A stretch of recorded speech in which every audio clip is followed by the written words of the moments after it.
దేవుని వాక్యం చదువుకుందాము. కీర్తనల గ్రంథము 12వ అధ్యాయము 6వ వచనము. యెహోవా మాటలు పవిత్రమైనవి, అవి మట్టి ముసలో 7 మార్లు కరిగించి ఊదిన ఎండంత పవిత్రములు. చాలు.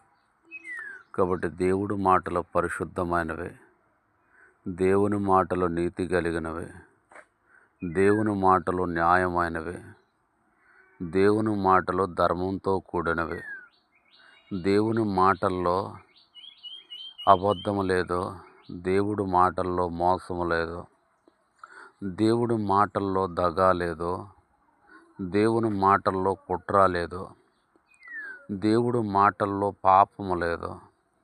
దేవుని మాటలన్నీ కూడా పవిత్రమైనవి. అవి ఎంత పవిత్రమైనవి అంటే మట్టి ముసలో 7 మార్లు ఊది కరిగించిన ఎండంతా పవిత్రములైనవి. కాబట్టి ఎంత పవిత్రములో దేవుని వాక్యం మనతో మాట్లాడుతుంది. వెండిని 7 సార్లు కరిగించి ఊతారట. కంసాల పైన 7 సార్లు కరగబెడతాడట. మట్టి ముసలో 7 సార్లు కరగబెట్టి పోసి 7 సార్లు కరగబెట్టి పోస్తాడు. అప్పుడే దాంట్లో ఉన్నటువంటి మలినము, మట్టి, దుబ్బ, ధూళి అంతా కూడా బయటికి వస్తుంది.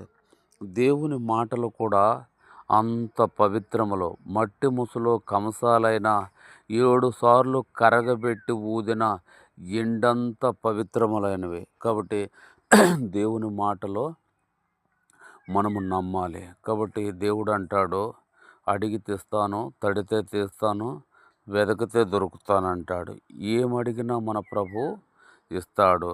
మిమ్మల్ని దీవించటానికే వచ్చానంటాడు. కొరింథీయులకు రాసిన పత్రికలో అపోస్తులైన పౌలు గారు, మీరు మన ప్రభు అయిన యేసు క్రీస్తు కృపను ఎరుగుదురు కదా, ఆయన ధనవంతుడై ఉండియు తన దారిద్ర్యము చేత మీరు ధనవంతులు కావాలనని మీ నిమిత్తం దారిద్రుడైను.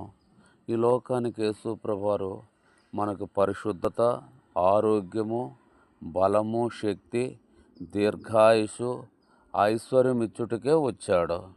తిరిగి సాతాను మన మీదకి పంపిస్తున్న మరణాలు, రోగాలు, దరిద్రత అన్నీ తొలగించుటకు వచ్చాడు. ఇది దేవుని యొక్క కృప.